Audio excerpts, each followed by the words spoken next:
Bezrat Hashem, the Gemara this morning, Yebamot, page 121a.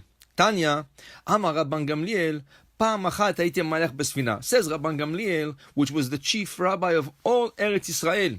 He was once on a cruise, on a boat. וראיתי ספינה אחת שנשברה. And from the where he was on the boat, he saw another boat sinking, completely broken. And he saw all the passengers drowning. והייתי מצטער על תלמיד חכם שבא. And Rabban Gamliel is telling us, I had a lot of sorrow for a תלמיד חכם, for a big rabbi that was on this boat, on this cruise that just sank. Umanu, who was this rabbi on the other boat? Rabbi Akiva. So Rabban Gamliel, he saw the boat sinking and he had a lot of pain for Rabbi Akiva who sank with the boat. Vikshaliti bayabasha, says Rabban Gamliel, when I came back to shore, when I came back to my house, and one day, ba v'yashav v'da lefanai balacha. One day he comes in front of me, Rabbi Akiva, and he sits and we learn together halacha. Amarti lo, beni, mi elcha. I told him, how is it possible? I saw you drowning. I saw the whole boat drowning. I saw the whole crew drowning. How come you're the only one saved from this whole boat? Amar li, daf shel sfina nizdamen li, v'chol gal v'gal sheba alai ninat lo et roshi. He says, you know what happened, Rabban Gamliel? Everybody were swimming against the waves. They were trying to save themselves. But how much could you swim against the wave? We say there's so many waves there, you cannot even count them. So how much could you swim? And at a certain point you just give up and you drown. But says Rabbi Akiva, what happened to him? V'kol gal v'gal sheba'alai, every wave that came towards me, ni'anati lo et roshi, I just put my head down, I let the wave go over my head, and then I continued on my way till I was able to go out completely from the ocean. Mikan אמרו חכמים, אם יבואו רשעים על אדם, ינענע עליהם מראשו. From here, חכמים teach us. Sometimes you have problems in life. It can be problems with your children. It can be problems with your wife. It can be problems in your business. It can be problems with anything in life. You should know not to swim against the problem. Sometimes you just nod your head. You put your head down, let the problem go over your head, and then you'll come to a safe place to shore. So that's what the Gemara wants to teach us this morning. Never go against your problems. Try to resolve them, yes, but don't go head to head. Don't try to go against something which can overcome you. You should know when to put your head down, and then you're going to see the Yeshua, right? The delivery is coming to you. So it says over here, Amarti באותה שעה, Rabban Gamliel is teaching us, from that moment I said, כמה גדולים דברי חכמים.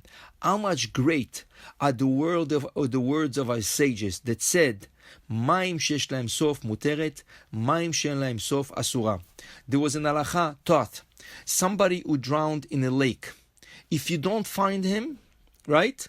So we say, he's probably the fish ate him up. And therefore, you let his wife get married.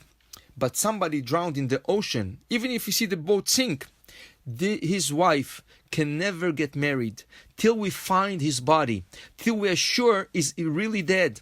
Because it's very possible you think the boat sank, but look at Rabbi Akiva. Everybody was sure he's dead, and he came up to shore and he was discussing halacha with Chachamim. From here they said, Maim she'en lahem sof, the ocean, which is infinite. You cannot see the end of the ocean. You cannot know, maybe the boat, maybe he found himself on an island, maybe he found himself a plank of wood from the boat, and he got over it, and he was able to save himself, and he's somewhere on an island, he's somewhere on the other side of the world, and we even don't know about it. And if his wife gets married, if this man shows up one day and she got married to somebody else, Chad v'shalom, she has to divorce from both. She has to divorce from the second husband because she's married, and she has to divorce from this first husband because she got married to somebody else. If she has kids with the second husband, those kids are considered mamzerim. So therefore, they don't let this lady to get married. The same thing happened. One of the pilots in Israel, Ron Arad was missing over 20 years. His wife was very young at the time. She was never able to get married because they never found his body and they never knew what happened to him. Is he dead or maybe he's alive, captured, right? Over there where the plane fell. We don't know. As long as you don't have proof that he's at least dead, at least we know his body is somewhere, this wife can never get married. And this is called Aguna. And this is the power of the great, great rabbis. I mentioned Rabbi Shalom Esas, Rabbi Ovadia Yosef, and others. They were sitting days and nights trying to find, according to halacha, permissions to those ladies that their husband disappeared, that they should be able to get married. And this something David HaMelech, alav shalom, he did a takana. He installed something in his army. All the soldiers in the army of David had to give a get, al tnai, on a condition. And the get they gave their wife was on the condition that if they don't come back, the wife should be considered divorced. And then, if the husband disappeared, then the lady was able to get married. Why don't they do it today? Because in the army in Israel, they don't want to do it. They say it's opening your mouth to the Satan, all kinds of reasons. But what's better? To do something that David HaMelech instaured, something that our sages instaured, or to be scared of something that we don't know what's going to be the outcome?